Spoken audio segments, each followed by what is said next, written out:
We are starting on page 214 and going to page 222. High performance habit number 5. Develop influence. Power is of two kinds. One is obtained by the fear of punishment and the other by acts of love. Mahatma Gandhi. Teach people how to think. Challenge people to grow. Role model the way. The CEO is in crisis. Juan's global parent company has just had its 7th straight quarter of weak performance. Sales continue to plummet, and after a decade of seeing strong performance, analysts are beginning to question both Juan's leadership and his brand's relevance. This is nearly all the information I know as I board his corporate jet on a hot August afternoon. His CFO, Aaron, is an old friend of mine and has asked me to fly across the country with them and perhaps give them some perspective. The two of them are on their way out to an all-hands meeting with their top 40 senior leaders from around the world. After a few pleasantries, I asked Juan what he thinks is the core problem at his company. She is, he says, pointing to a page in a fashion magazine. A woman's photo takes up the entire page. Danielle. She's the real problem. Danielle is the company's new chief designer. She was poached from another fashion house where her youthful edge grabbed the immediate attention of the press. Within months of her arrival, Juan tells me they were butting heads. He wants his line to continue with his core designs and staples. She wants to push the brand into a future, an edgier, seasonal approach. Now the entire team has split down the middle, taking sides. Without the full company backing the new lines, infighting and blame have swept through the culture. Projects stalled, marketing failed, revenues tanked. As Juan described all this to me, his disdain for Danielle is palatable. It sees into his tone with me. She's your age, he says with a hit of condescension, so I'm hoping you can help me figure out how to handle her. I doubt it's about age, Juan, I reply calmly. It's about influence strategy, and it probably begins with something the legendary basketball coach John Wooden said. You handle things, you collaborate with people. The quote falls on deaf ears, and Juan launches into his ideas to minimize Daniela's influence in the company.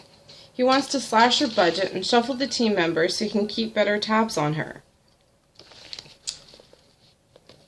He wants to start a business unit that focuses exclusively on what he wants. He wants to limit the number of buyers who see her line. It takes him 20 minutes to describe these strategies, and his passion hasn't subsided a bit by the time he asks me, "What else do you think I could do?" This is not a position I enjoy being in, though I find myself here. Leaders blaming their people for poor performance, seeking control through internal politics and individual demoralization. It's not a game I'm interested in, and if I weren't stuck in a plane 40,000 feet in the air, I would simply excuse myself. Aaron senses my disconnection and says, "Brendan, I asked you here to give Juan some perspective. He knows you have no skin in the game, and despite his passionate feelings, I assure you he's open to your coaching." I say just give it to him straight. He looks at Juan for verification. Juan says, "Don't be shy." "Thanks, Aaron," I say. "Well, Juan, it seems you have a strong point of view on this one. It's hard to give feedback without knowing your end game or what Daniela is thinking.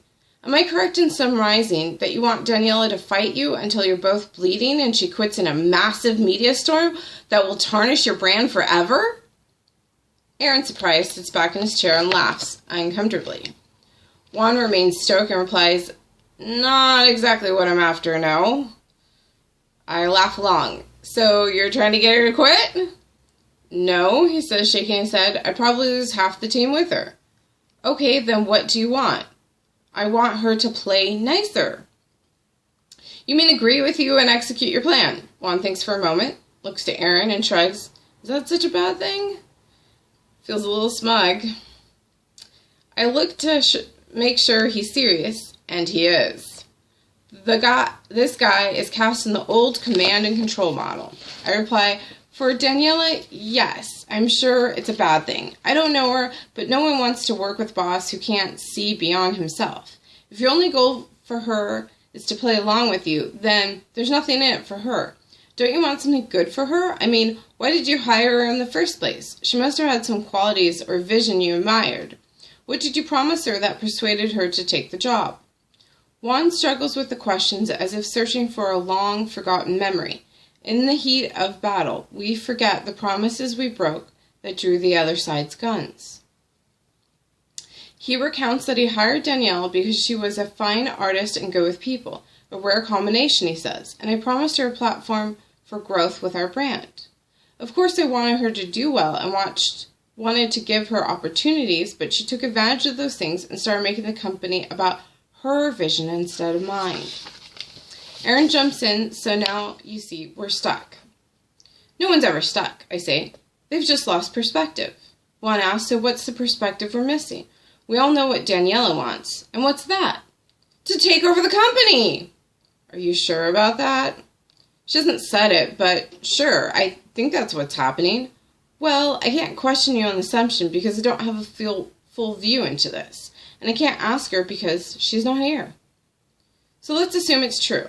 If we know your perspective and we know hers, then I suppose we've lost in perspective what makes influence actually happen. And what's that? Aaron asks. Raising ambition. The only way to influence another person is first to relate with them, and then help them raise their ambition to think better, do better, or give more.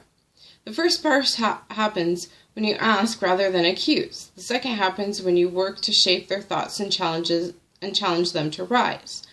The problem I see is you know Daniela's ambition, and instead of trying to help her rise to it, you're blocking her. Juan shakes his head in astonishment and leans into the table. Are you kidding me? You're telling me to give her the company.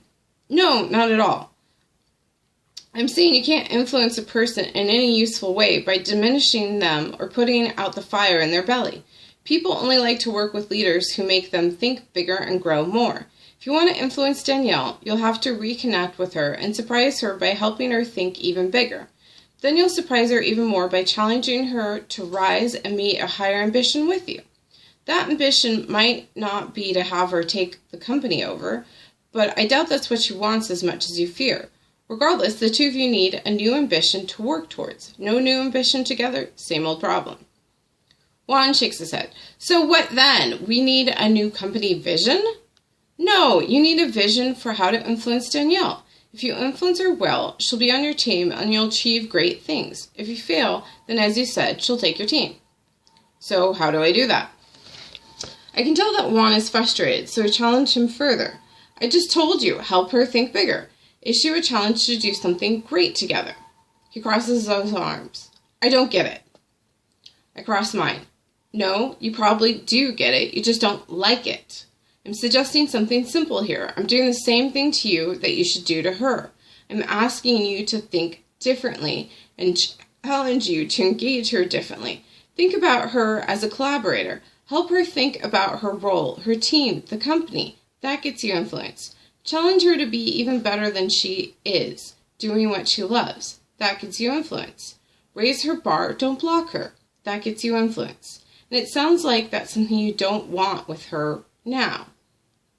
Okay, so what's the point of all this? Why do you propose I do with all that influence? I decide to take a risk and follow my own advice. I know that one thing all leaders share is that they love a challenge, and deep down, they want to be role models.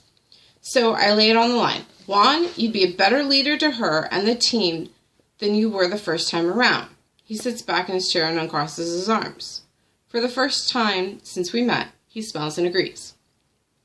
After this exchange with John, I pulled out my journal and drew a model for influence, which you will learn in this chapter. I'll tell you the end of the story once you know the model. Sometimes all you need is a new set of practices for developing influence and everything can change. But how do we get to the core of what influence really is? To measure influence, we ask people to score themselves on statements such as, I'm good at earning people's trust and building camaraderie. I have the influence needed to achieve my goals. I'm good at persuading people to do things. And we reverse score on questions like, I often say inappropriate things that hurt my relationships. I'm failing. I struggle to get people to listen to me or do things I ask. I'm also failing. I don't have a lot of empathy for other people. You know I don't. As you might imagine, people who strongly agree with the first set of statements and strongly disagree with the second have higher influence scores and better overall performance scores. So what affects your influence scores on the HPI the most? Let's start with what doesn't. A sense of giving doesn't appear to affect influential scores. Though we all think that more giving people would have a higher influence score, that's not the case. For example, people who rate themselves high on, I am giving more than my peers, are not any more likely to have or report greater amounts of influence. This is frustrating, but common sense. We all know someone who gives and gives and gives, but can't rally others around them to help out. There's a nuance to this. Influence is strongly correlated with feeling like you're making a difference. So it's not about feeling like you're giving more than others. It's about feeling like your efforts are making an impact. In coaching sessions, it's clear that those who feel like they give all the time but don't make a difference or receive reciprocation can end up feeling unappreciated, unhappy, and yes, lack real influence in the world. Creativity is also not strongly correlated with influence. Though we live in cross-culture obsessed with creativity and individual displays of creative work and art, respondents who identify with being creative in our studies didn't necessarily feel any more influential than others. Creative talent doesn't always come with people skills. What does matter, just as in other HPI categories, is your perception of yourself. If you believe that your peers view you as a successful, high-performing person, naturally believe yourself to be more influential. But it's not just about perception, it's common sense, and our coaching clients tell us again and again, more influence doesn't equal a better life. When you have more influence, your kids listen more to you, your conflicts resolve faster, you get the projects you ask or fight for, you get more buy-in on your ideas, you make more sales, you lead better, you're more likely to become a CEO, senior executive, or successfully self-employed. Your self-confidence goes up and so does your performance. Here's where a lot of people ruin their chances at doing just that. They say things like, well, I'm not an extrovert, so I can't be influential. I'm not a good people person, or I don't like trying to persuade people. Somehow, these people believe that personality has a connection to influence. But that's just not true. A comprehensive meta-analysis on social skills found that personality does not correlate with political skills, which is how researchers often refer to influence or your ability to understand others and get them to act towards objectives. This skill predicts how well you do on tasks, your belief in yourself to do a good job, self-efficiency, and how positively others view you. It also lowers stress and increases the odds that you'll be promoted and experience greater overall success. More than anything else, having this skill leads to a positive personal reputation, and that further enhances your ability to influence others. Couple these career outcomes with a proven increase in your overall life happiness, and it's no wonder I often tell people one of the primary skills they must master in life is influence. Influence basics. We're not who we say we are. We're not who we want to be. We are the sum of the influence and the impact that we have in our lives on others. Carl Sagan. Most of the other high performance habits are under your direct personal control. You choose to seek clarity. The level of energy you feel is largely under your command. How prolific you are with a productive output is up to you. But what about influence? To keep a broad perspective on this topic, at least for the next several pages, let's define having influence as the ability to shape other people's beliefs and behaviors as you desire. It means you can get people to believe in you or your ideas, buy from you, follow you, or take actions that you request of them. My cat totally bombed me. It's a video bomb. Still bombing me. Okay, of course, influence is a two-way street, but more and more researchers are coming to understand just how much control you have over others' perceptions of you, and ultimately how much influence you have with them. It turns out that no matter your personality, you can develop more influence in the world than you probably imagine. And of course, the cat stops when I'm going to stop.